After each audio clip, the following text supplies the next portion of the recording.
নিয়ে স্বাধীনতা দিবসে রক্তদান শিবির করা যাবে না। বিজেপির এই হুমকিতে প্রমাণ হলো যে বিজেপি আমাদের ভারতবর্ষের স্বাধীনতা মানেন না। আগের দিন তাইনেরে জানো আর জিহানে জিহানে সরকারি জায়গার জানানোর দরকার, ইহানে তো জানানি হয়েছে। ইহানে জানানি টিকা পারমিশন পাওয়ার পরেই তো এটা করানি হইব। হিয়ান থেকে যদি পারমিশন না দিত তাহলে না করানি হইল নইলে। হ্যাঁ, এটা ডিওএফ এর রক্তদান শিবির হইব। তো যদি আপনারা আইতে চান তাহলে আইন, অসুবিধা নাই।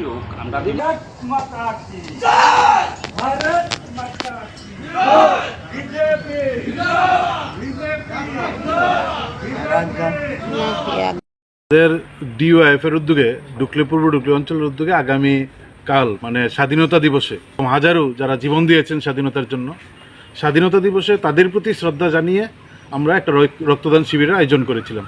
এবং রক্তদান শিবির এলাকায় কোথাও করার জায়গা নেই, ফলে আমাদের বাড়িতেই করার জন্য আমরা উদ্যোগ নিয়েছিলাম। সেইভাবে সমস্ত প্রস্তুতি আমরা নিয়েছি। কিন্তু গতকালকে আমি বাড়িতে ছিলাম না, আমি রাজ্যের বাইরে একটা কর্মসূচিতে ছিলাম।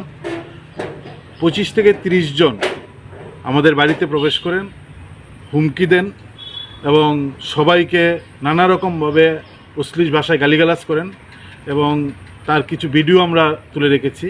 যাওয়ার সময় রাস্তার বাইরে গিয়ে সুশান্ত পাল, ইচাবাজার বাড়ি, এই সুশান্ত পাল গোটা পরিবারকে, এবং আমাদের বাড়িতে শিশু আছেন, বাচ্চা আছেন, মহিলা আছেন, শিশু মহিলাদের পর্যন্ত ভয়ঙ্কর রকমভাবে হুমকি দিয়েছেন। এবং আমরা মনে করছি যে আগামী দিনে কোনো রকম আক্রমণ সুশান্ত পাল আমাদের বাড়িতে কিংবা আমাদের বাড়ির বাইরেও আমাদের চলাফেরার প্রশ্নও সুশান্ত পাল আমাদের উপর ভয়ঙ্কর রকমভাবে আক্রমণ করবে, শিশু মহিলাদের উপরও।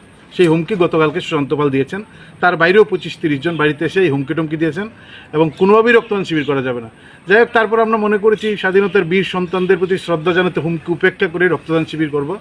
আজকে এই রক্তদানের একটা জায়গা করার জন্য একটা ডেকোরেটরকে খবর দিয়েছি, তিনি এসছেন। তার আগে 3-4 জন ডেকোরেটরকে খবর দিয়েছিলাম, প্রত্যেককে হুমকি দিয়েছেন, তারা কেউ কাজ করতে আসেননি। একজন আজকে দুপুরবেলা সাহস করে এসেছিলেন, সে গোটা কাজটা সম্পূর্ণ করার পর হঠাৎ করে বিজেপির মণ্ডল সভাপতির নেতৃত্বে আর ওই সুশান্ত পালের নেতৃত্বে, সুকান্ত পাল, ইচাবাজার বাড়ি, বাজারঘাট, তার নেতৃত্বে 25-30 জন আসেন এবং যারা কাজ করছিলেন শ্রমিক তাদেরকে ডেকে নেন, তাদের মারধর করেন, তাদের প্রথমে মোবাইল ছিনিয়ে নেন এবং তাদেরকে হুমকি দেন যদি 1 ঘন্টার মধ্যে এই ডেকোরেশন সমস্ত কাগজপত্র নিয়ে বাড়ি থেকে না বেরোয় তাহলে তাদের বাড়িঘর পুড়িয়ে দেবেন। হুমকি দিয়েছেন সুকান্ত পাল, যার বাড়ি ইচাবাজার 44 নং ওয়ার্ডের বাসিন্দা। আজকেও সুকান্ত পালে মূল ভূমিকা নিয়েছেন, তার সঙ্গে মণ্ডল সভাপতি 1 নং ওয়ার্ডের যিনি কাউন্সিলর, মণ্ডল সভাপতি, এই মণ্ডল সভাপতির নেতৃত্বেই আজকে এই কাজটা করেছেন। এবং তড়িঘড়ি শ্রমিকরা এই সমস্ত কিছু খুলে তারা নিয়ে স্বাধীনতা দিবসে রক্তদান শিবির করা যাবে না। বিজেপির এই হুমকিতে প্রমাণ হলো যে বিজেপি আমাদের ভারতবর্ষের স্বাধীনতা মানেন না। আমাদের এই স্বাধীনতা দিবস শুধু তারা ফেক ব্যাগদারি করছেন। আসলে তারা দেশদ্রোহী না হলে, স্বাধীনতা বিরোধী না হলে কেউ স্বাধীনতা দিবসে বীর সন্তানদের প্রতি রক্তদান শিবির করার এরকম ন্যাক্কারজনক ঘটনা, রক্তদান শিবির হুমকি ধমকি দেখিয়ে, এবং আমাদের খুকন ঘোষ, আমাদের ডিএফএর নেতা, আমাদের আরও কয়েকজন, তাদের প্রত্যেককে হুমকি দিয়েছেন এবং কয়েকজনকে বলেছেন যে তারা রক্তদান শিবির হলে আমাদের থেকে রক্ত নিয়ে বাজারে বিক্রি তারা ফেলবেন, রক্ত খোয়ার জন্য এসেছি আমরা, এরকমভাবে হুমকি দিয়ে তারা এই কাজটা পণ্ড করেছেন। এবং দেখা যাক, আমরা অপেক্ষা করব। আমরা আজকে আমি আইজিকে, আমরা রাজ্য কমিটি পেটে, আমি ডিএফ রাজ্য সম্পাদক হিসেবে চিঠি পাঠিয়েছিলাম এই ঘটনা নিরাপত্তার জন্য। আইজি অফিস থেকে বলে দিয়েছেন না এই চিঠি রাখা যাবে না, এসপি অফিস বলেছেন এই চিঠি রাখা যাবে না, এসডিপি অফিস বলেছেন এই চিঠি রাখা যাবে না, থানাতে গিয়েছেন, থানা বলছেন যে গতকালকে একটা চিঠি পেয়েছি, এই চিঠিতেই সারবে।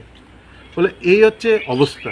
এবং আমরা মনে করছি যে ব্লাড ব্যাংকে যে রক্তের দালালি শুরু হয়েছে, এই রক্তদান শিবির বন্ধ করে দালালিটাকে সক্রিয় করতে বিজেপি সচেষ্ট। এবং স্বাধীনতা দিবস উপলক্ষে রক্তদান শিবিরকে বিজেপি যে হুমকি দমকি, রক্তচক্ষু দেখিয়ে খুন করার হুমকি দিয়ে যেভাবে পণ্ড করার চেষ্টা করছেন, এটা দেশদ্রোহীরা বাদে অন্য কেউ করতে পারে না। এবং সরকারের উচিত, আমরা আগামীকাল স্বাধীনতা দিবস, নিশ্চয়ই তার পরের দিন আমরা রাজ্যের ডিজিকে বলবো, এই কাজ যারা করেছেন নামদাম দিয়ে বলবো, তাদের বিরুদ্ধে দেশদ্রোহিতা এবং দেশের স্বাধীনতা বিরোধী ষড়যন্ত্র করার জন্য তাদের বিরুদ্ধে মামলা করা উচিত। এই দাবিতে আমরা সরব হব।